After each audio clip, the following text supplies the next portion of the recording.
Ano yan? Na dinaraw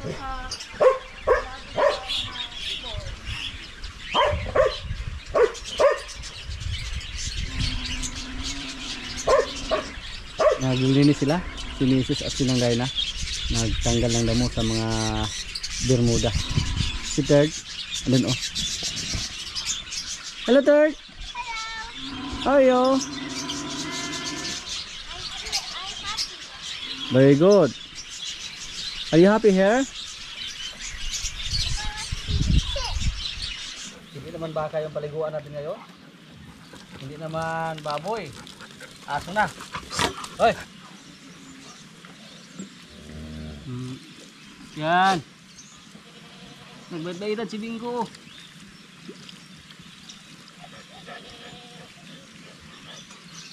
Ini itlog ko. Sit down, sit down. Sit down, sit down. Sit down. Sit down. Giligo na ito, pero hugo na mo kayo. Sit down.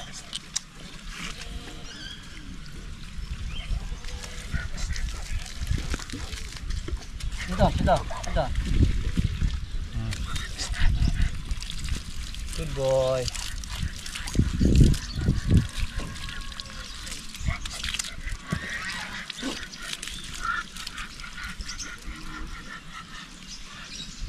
Gua kuno sabon ito dong bo.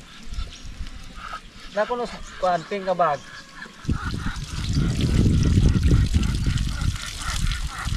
Hindi na matanggal yung dumi ni Bingo sa unang bigo. Malaki na siya mga kaprobinsya, napakabigat na niya.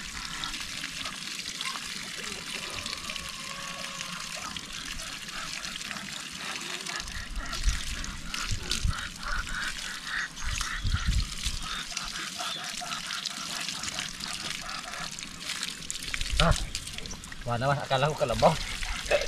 Akala ko baka. Bingo, good boy. Abay, ito si Bingo mga kaprobinsya. Training lang yung kulang sa kanya.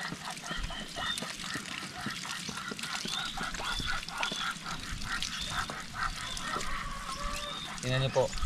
Kanina, gusto pa niyang kumawala. Pero ngayon, oh. Eh, tuloy-tuloy kita kaya. Kaya ayaw pa niyang paligo.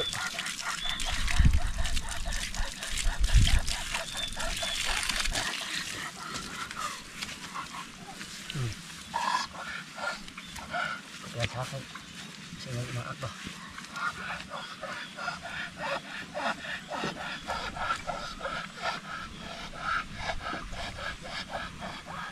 Si Kurapo gusto magpaligo.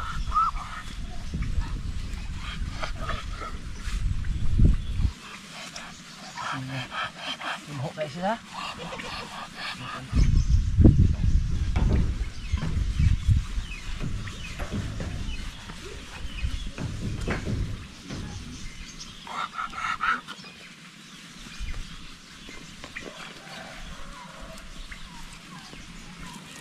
Yan.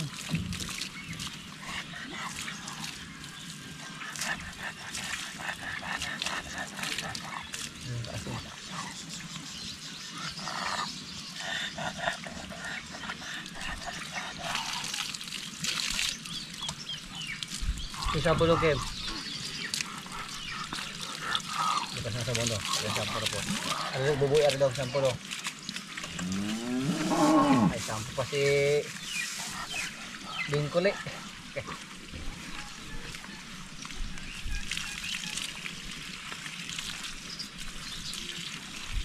Umuta oh. Ari pa dong Kim, kaya pa ko do. Mabangon na si Bingo.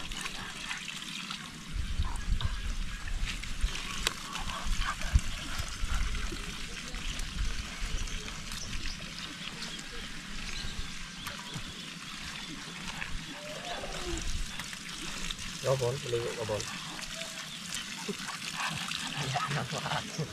Ya nakakakartihang bunbon mo ligo na. Tama ligo ra siya. Bigyan na kami mo. Uwi ka doon eh.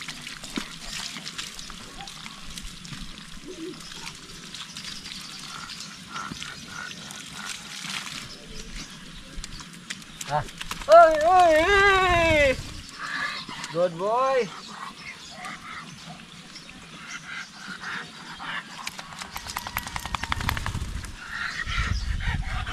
Bingo. Buti na lang, hindi tayo pinahirapan ng husto. Ganyan po kabait si Bingo mga kaprobinsya. Kahit napakalaki ng kanyang katawan, pero musunurin yan. Training na kulang ani. Ngayon po, punta tayo dun sa likuran. Tingnan natin yung ating mga tanim doon na kalabasa. May tinanim kami na kalabasa doon. Kung sumibol na ba yung kalabasa natin. Para pag pwede siyang lagyan ng pataba, lagyan natin agad. Sama natin si Bingo at si Bonbon. Si Bonbon, hindi lang natin paliguan. Delikado tayo. Pag paliguan natin si Bonbon, baka mangagat yan. Bingo!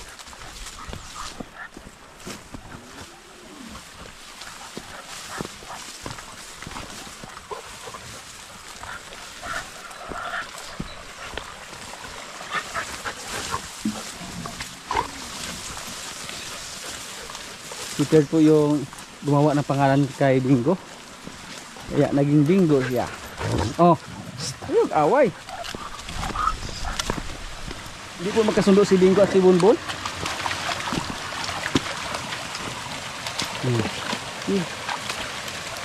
Let's go.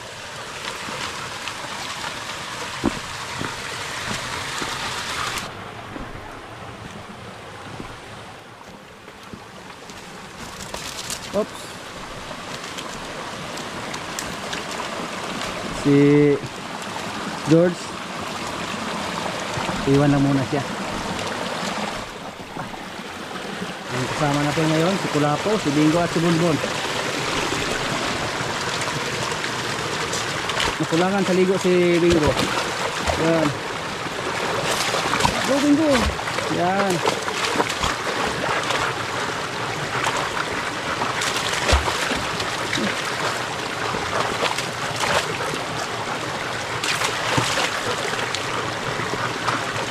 Ligo.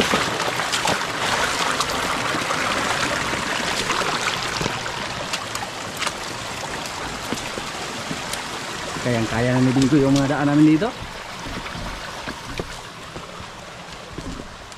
Sisiw lang kay Bingo yan. Dati po mga kaprobinsya, sa panahon ng El Nino, natuyo yung sapa namin dito. Ngayon may tubig na. Paayos natin yung ating hose dito. Delikado to. Baka may malakas na baha. Tapos may mga kahoy nakaharang sa mga kahoy. Delikado maputol.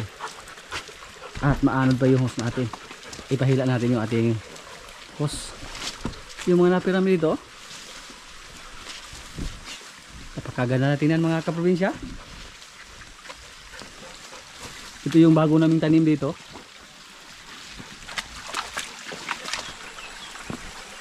Tingnan niyo po kung gaano kataba yung napir natin dito. Pinutol pa namin to nung pumunta kami. Nung sinunog namin yung mga damo dito sa gilid. Pero ngayon napakataba sa mga napir. Yan. Isang buwan pa lang mula sa pag-ulan. Sumibol na yung mga kuha natin, tanim mga kalabasa. At parang kailan lang kami nagtanim dito. Malaki na. Wow. Tingnan niyo po mga kaprobinsya Yan. Yan.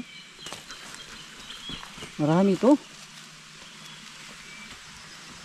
Yan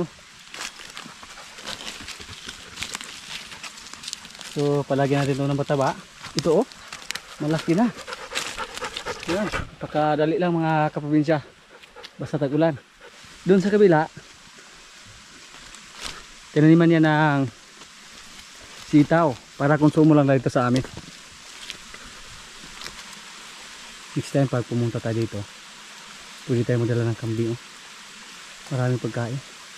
Yung mga sitaw sumibo na din. Yung pinuntahan ni Bonbon. Naamis po ko dito ngayon sa ating kalabasa. Napakabilis po nilang tumubo ng mula na itanim namin. Dahil sa palaging pag-ulan, So ang gagawin namin dito, bibili tayo ng pataba para malagyan ng pataba yung ating mga kalabasa. Na-amaze po ako sa ating mga napier dyan kasi napakataba po nila. Yung andito may mga Gimilina, at sabi po nila basta may Gimilina paging pangit yung tanim natin. Nakasira daw ng lupa yung mga kahoy na Gimilina. Base lang po yan sa comment ng ating mga subscribers. Basta kahoy na Gimilina nakakasira sa lupa. Mas maganda itanim yung mga ipil-ipil. Uwi na kami ni Bingo. Basta nakita na natin yung ating tanim dito na kailangan na po ng pataba. Tapos pag umabot na siya ng mga 7 or 5 dahon, pwede tayong magkapon sa kanila yung ating kalabasa.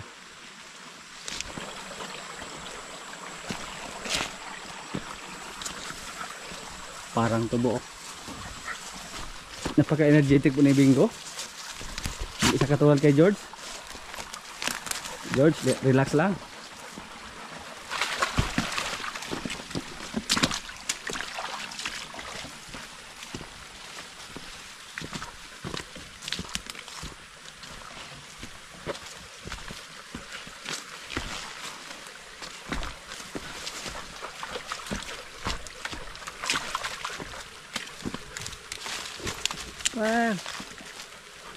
Itong subing ko mga kaprobinsya, malayo na po yung nararating niya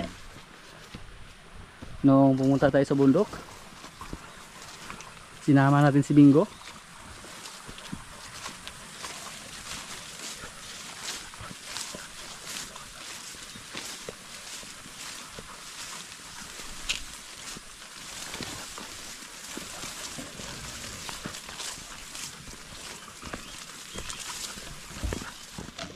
Sakay na sa yung palo natin ng kalabaw, oh. Sinakyan na ni Jumbo.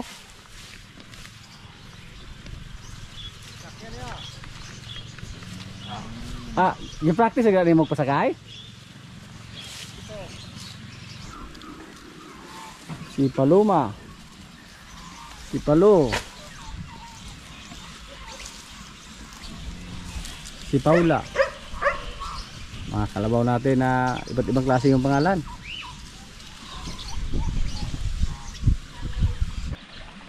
At yung pa namin dito mga kaprobinsya, oh, nalagyan na namin ng harang na kawayan sa gilid. Tapos nilagyan ng mga sako sa harina na may lupa. Yan. Ayos na. Tapos tinaniman namin ng ipil-ipil. Para pa mabuhay yung mga ipil-ipil, mapigilan na nila na gumuho yung lupa. At saka yung mga dahon nila, magamit pa natin para ipakain sa ating mga alaga na kambing, baka. Yan po ang tinanim natin. Tapos dun sa taas, balak natin na taniman ng fig tree. Yung mga bulaklak dyan na bagumbila, ilipat natin yan para hindi po siya bagay dyan. So ilipat natin yan habang tag-ulan pa para hindi siya mamatay. So ang itanim natin dito yung fig tree. May isa na, oh, na nabuhay para mapigilan yung pagguho sa lupa. Sa tingin ko po dito mukhang effective naman to, pero hindi pa tayo 100%.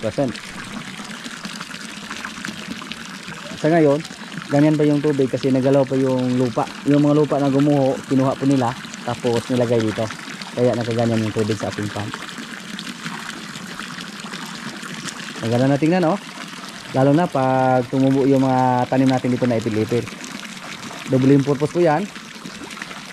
Habang nakatulong sila na hindi gumuho yung lupa, yung mga dahon, ipakain natin sa ating mga alaga.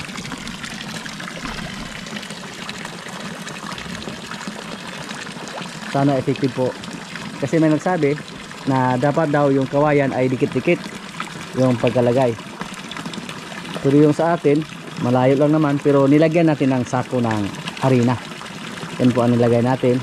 Tapos parang may mga kawayan na binaon doon at doon itinali yung mga kawayan na nilagay. Pero obserbahan lang natin mga kaprobinsya kung ano ang mangyari dito sa ating pan pag may malakas na ulan. Tingnan nyo po, nung nalinisan na natin yung ating pan dito, napalitan natin ng tubig, napakaganda na tingnan sa ating mga toy. Yan, no? Yung coin natin dito mga kaprobinsya, binilang po natin.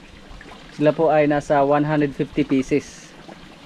Yan, kasama yung mga maliliit. Pag tingnan natin ngayon, mukhang kakaunti lang sila. Pero nang nilagay namin sila sa palanggana, tapos kakaunti lang yung tubig sa ating pan, napakarami nila tingnan. Parang napuno yung ating pan. Basta kakaunti lang yung tubig. Medyo malalim po yung pan natin. Hanggang liig yan. Yung lalim ng tubig. Yan, o.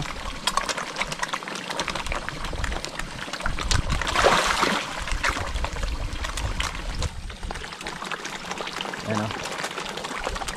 Pakaganda tingnan, basta malinis yung tubig.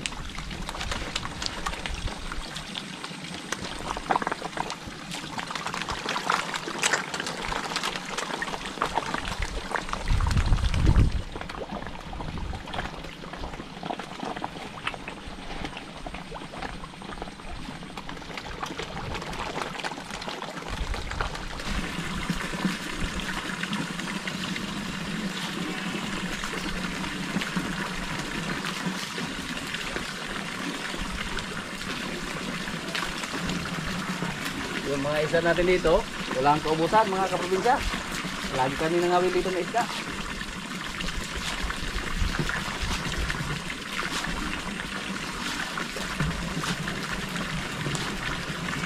At buti na lang yung koi natin sa tuwing mga awil kami dito, hindi siya kumain ng pain. Hindi siya nahuli. May mga ilang hisday ng koi dito na malaki na yung iba. Dito po, mula na nakuha namin yung eel or bais, nagkaroon na ng similya yung mga tilapia natin. Marami na kaming mga maliit na makita sa gilid. Nung una parang nagtaka kami kung bakit walang mga fingerlings or sticklings yung mga tilapia natin dito. Siguro yung mga anak nila kinain lang sa eel na nakahalo dito, na tumakas galing sa ating pan.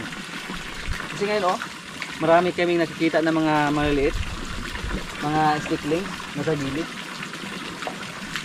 So wala nang problema. Kahit mahuli pa natin yung mga malalaki dito, marami namang mga maliliit na sumunod sa kanila. Yan po mga kaprobinsya, mga maliliit yan. Dumami na sila mula nang nahuli na namin yung eel. Buti lang na nahuli namin yung eel or bais. So hindi pa,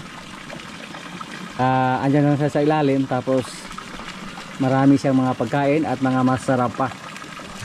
So sa ngayon, hindi ko na iniisip yung ating crayfish kung andyan pa ba sila.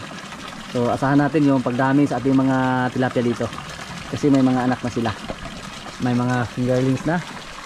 At ngayon na naayos namin yung ating pan, maganda na tingnan. Yan, hindi na katulad dati.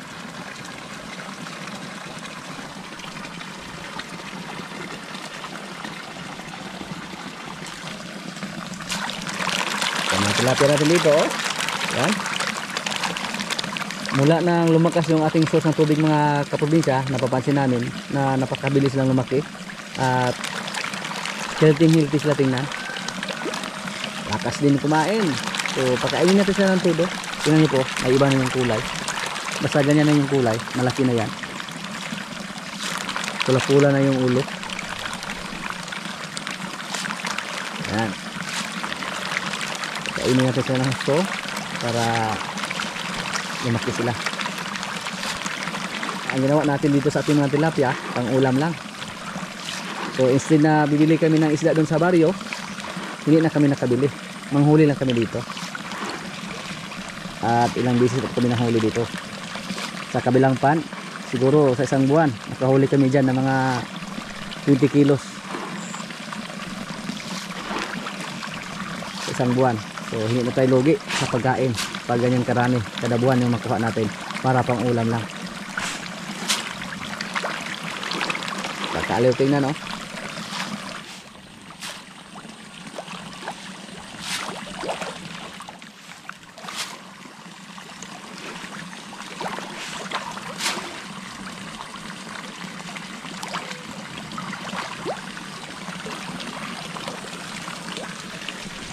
yung hito natin dito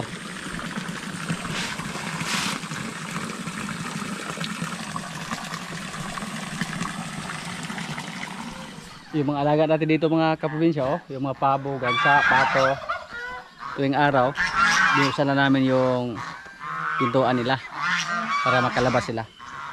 Makakain ng mga damo. Naubos yung mga damo dyan sa labas, kinain nila. Kasi yung gansa napakalakas yan kumain.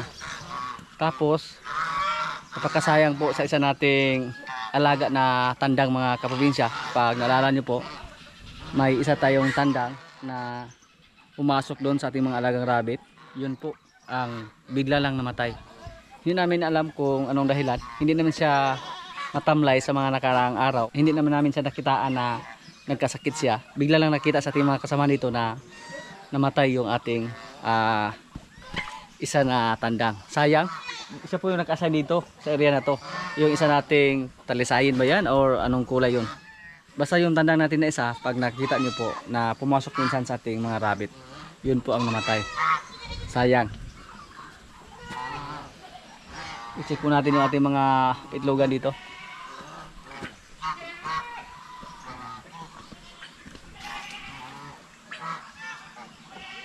May itlog tayo dito ng Jersey Giant.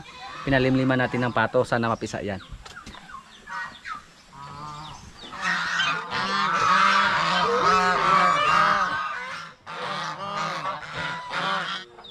Sayang, napakalaki sa tandang natin mga kaprobinsya. Siguro nasa mga 4 na kilo yung tandang ngayon. Malaki yun. Hindi siya pumunta doon sa kabilang kubo natin kasi awayin siya sa mga tandang natin doon. Kaya dito siya. May mga inahin naman tayo dito. At yun po ang ginawa niyang asawa. Pero ang nangyari po, bigla na siyang namatay. Sayang. Inilibing na namin sa lupa. Yung mga kambing natin dito, makatikim na sana si George ng kambing kasi may naglandi dito. Ang problema, nakastahan sa ating turo na kambing kasi tumalon siya sa kanyang kwarto para lang makakasta sa kambing dito na babae. Tapos yung kambing na yan, anak niya. So ang resulta, inbred. Tingnan lang natin kung ano ang resulta. Pero pag may makita kami ulit na medyo naglandi na, kailangan na po na si George yung tumira at ayusin namin yung kulungan ni Astro na hindi siya makatalon. Pero dati po na si Astro ay nasa labas lang kasama sa mga kambing natin. Matamlay po siya pag may mga babae. Di ba dong? Dili pa rin mo sa baliwala na niya yung mga babae dito kambing. Kasi may pumunta dito kapitbahay namin doon para magpakasta. Hindi nakasan yung kambing niya kasi ayaw nang kumasa ni Astro. Para magsawa sila sa mga kambing, basta ihalo lang natin sila sa mga babae. At ngayon, nakastahan na niya yung anak niya. Anak pa niya yung nakastahan niya. Maganda din sana yung kambing natin na nakastahan, oh, na naglandi. Ito brown head, Anglo, may halong buwer. Ito po, yan, nadali siya sa kanyang tatay. Si George na sana. Sayang, George. Ikaw daw? Bisa kunsa? Bisa kunsa. Siapa ni Dodo?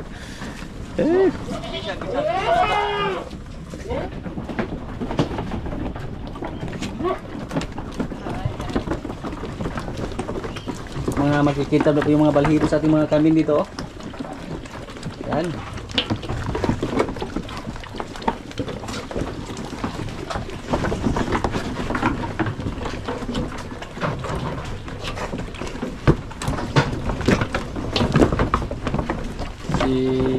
Iba na, oh. Kalaki na kanyang dili. Malapit na niya mga anak. Next month mga kaprobinsya. Sunod-sunod na rin mga anak yung mga kambing natin dito. Sana po. Maladagan na po manang maraming kambing. Next month.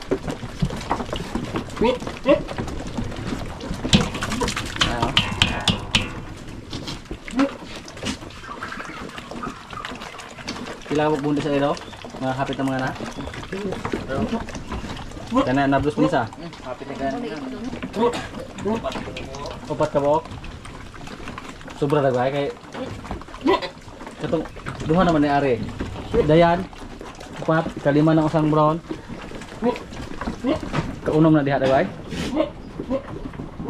Kani, usa. Dayan. Kani, duha, tulo. Anim na kambing, sabay-sabay ng mga anak. Sana po maayos yung panganak nila. Hindi sila mahirapan ng gusto. Anak ni buwir tangan ka. Tubuhin ang anak na. So may mga anak na maglandi ay dong. Ito si Kuan may pa no, George. Higa lang kayo sa buwiron sa kagitanggong. Tingnan niyo po si Dayan, oh. Sila lang dalawa yung kumakain dyan. Ayaw mag-share ng iba.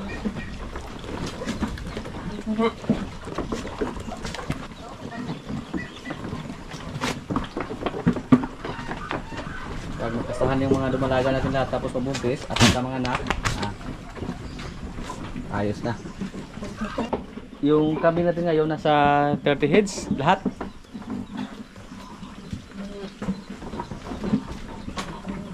Pag may mga anak, dati po umabot sila ng mga almost 60 heads kasama yung mga native natin dati. Napakarami din sila dito mga kaprobinsya. Kaya dati gusto natin magdagdag ng kubo, pero naisipan natin na instead na magdagdag tayo, ibininta lang natin yung mga native na kambing. Kaya yung natira dito ngayon, kadalasan sa kanila mga upgraded. Imagine nyo po yung mga 60 heads, napakarami. Tapos ngayon 30 heads, so kalahati yung natira sa ating mga kambing. Pero marami pa rin tingnan. Yung kambing po hindi maganda patabain ng gusto, lalo na paglalaki. Kasi pag sobrang taba, ayaw na pong kumasa, katulad sa ating kambing dati dito. Nung nasa labas siya, tumaba siya ng gusto. Tumaba siya ng gusto. Yan. Nang nilagay namin siya dito, parang dinontrol yung pagkain niya ba. So pumayat siya ng konti. So anong nangyari? Agresibo na siya sa mga babaeng kambing.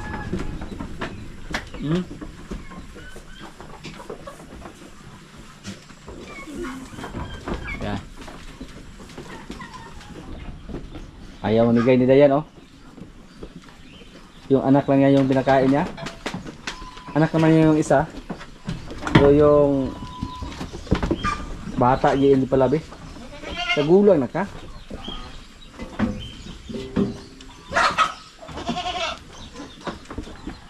May isa dito mga kaprobinsya na napakalaki yun siya, no? Yan. Malakas kumain. Walang pili sa pagkain.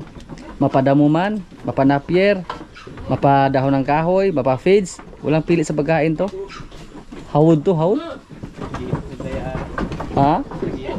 Oh, kahit tuyo, kainin. Kaya yung katawan niya, oh, malaki. Mga kaprobinsya, kailan na po? Ito yung ulam namin, oh. Adobong manok, adobo sa gata ba? Lamig kayo. Lalo na pag may sili sana, pero yung mga sili namin dito namatay sa El Nino. Yan, oh. Lamig kayo, oh. Yan. Ito ang masarap na ulam sa malamig na kagabhion. Ay kanin. Lord, maraming salamat sa pagkain. So, kain na. Kasama natin ngayon si GR Junior. GR.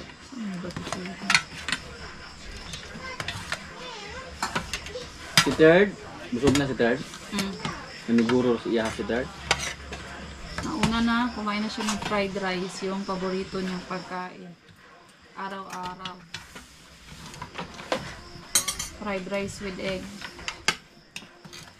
Mas okay yan kasi hotdog. Di ba daw? Healthy ang fried rice dong sa naitulong sa kaysa hotdog dong.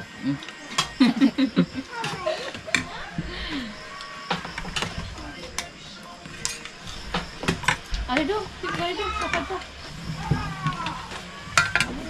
Okay. Dong ay dong.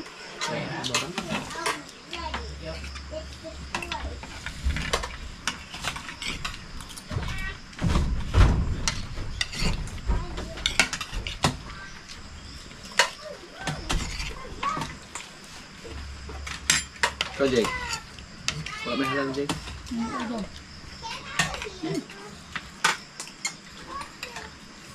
Ano? Okay mo. Lagyan mo mapa do. Kailangan na lamang yung sa doon ng taga.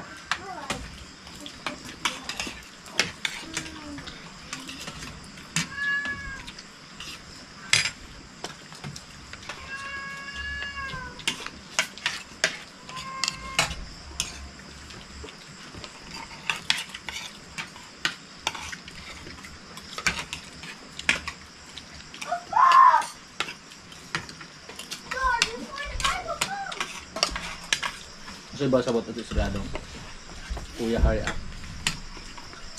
Wala. Kasabot mo gusto daw maulaw.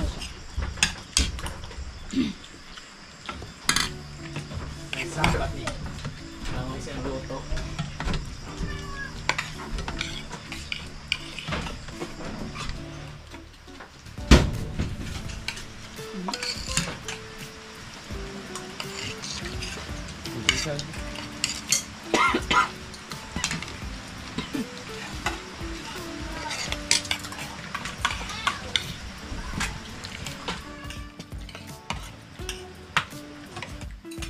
Sinimula na namin kainin yung aming manok.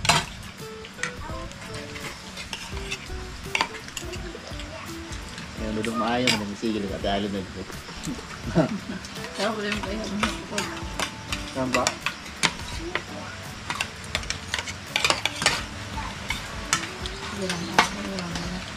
Naulan oh.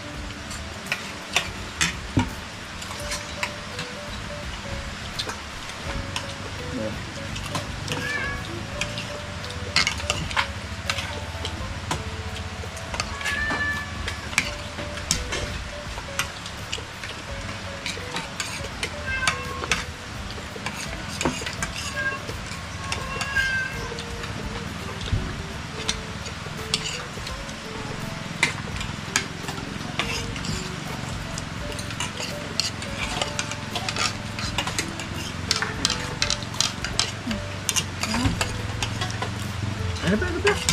Suma? Tawa lang doon.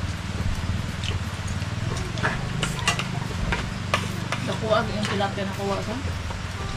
Pasilo?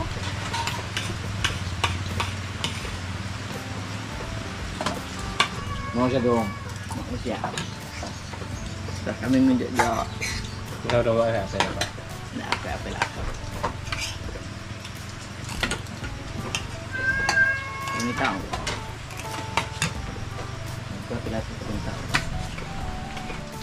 Yan lang muna ang mga kaganapan dito sa amin mga kaprobinsya at maraming salamat po sa palagi niyong pagsubaybay sa aming mga video. Maraming salamat din sa ating mga silent viewers, sa mga kaibigan natin na nasa bansa na palagi nanonood, sa mga palagi ng comments, sa mga likers. Maraming salamat po. Shoutout muna sa ating mga kaibigan dyan. Shoutout Pinoy Journey, watching from Japan. Shoutout kay Ariel Kabutin from Norway. Shoutout din na Patrocinio and sa Linda Inglaterra from Kabarang sa Pangdako, Cebu City. Greetings from Glintakan. Shoutout kay Junior Parado from Bukidnon. Shoutout kay Ma'am Alicia Machiti Kundrad, watching from West Virginia, USA. Shoutout kay Nita Kimbo, watching from Mississippi, USA. Shoutout Mihasto family from Lusong, Buena Vista, Bohol. Shoutout kay Roy Umali from Taguig. Shoutout din na Ferdinand and Melanie Tanya from Saudi Arabia. Shoutout Victor Gabatan Vlogs from Bulacan. Shoutout kay Ma'am GC Plata. Greetings from ED Plata. Shoutout kay Danilo Demetrio. At sa mga hindi ko po na shoutout na lang po yung lahat at maraming salamat po.